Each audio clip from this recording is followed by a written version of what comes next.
आज कुछ special share करना चाहती हूँ आप सबके साथ। यूं ही एक मैम से मेरी बात हुई तो याद आई बातें उनकी।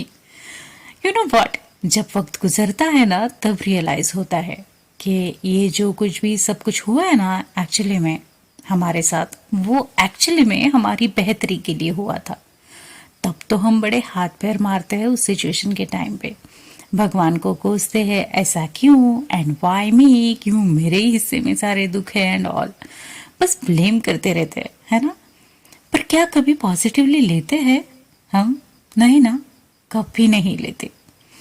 तो यूं ही बैठे बैठे याद आई कि कितना ज्यादा बोला करती थी मैं क्लास में, जब मैं स्कूल में थी तब भी और कॉलेज में गई तब भी।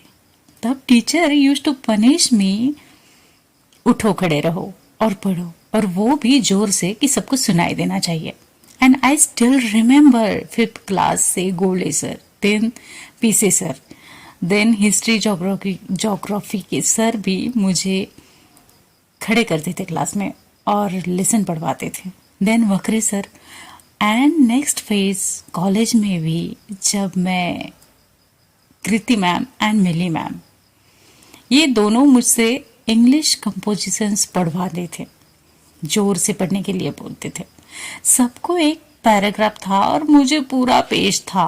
सच बोलूं तो इतना गुस्सा आता था ना उसमें, और एक डर के मारे तो मैं पढ़ लेती थी। But Kriti ma'am was used to say कि शीतल ये क्या चल रहा है, पॉज कहाँ लेना है, समझना चाहिए ना तुम्हें। और हाँ, what about pronunciation darling. Ma'am बोलते तो डार्लिंग थे लेकिन वो चुपता था, पता है। सच ही कहती थी ना वो। सोचती हूँ कि अगर मुझे क्लास से बाहर निकाल दिया होता बजाय इस पनिशमेंट के तो क्या होता। क्या मैं कभी ठीक से बोल पाती आप लोगों के साथ? क्या मैं प्रोनाउंसिएशन ठीक से कर पाती? नहीं ना। क्या मैं अपने वॉइस में परफेक्ट प्रोनाउंसिएशंस के साथ आप सबके साथ बात कर पाती, अपने थॉट्स को प्रेजेंट कर पाती? शायद हमारा ये रिश्ता ही नहीं बना होता फिर।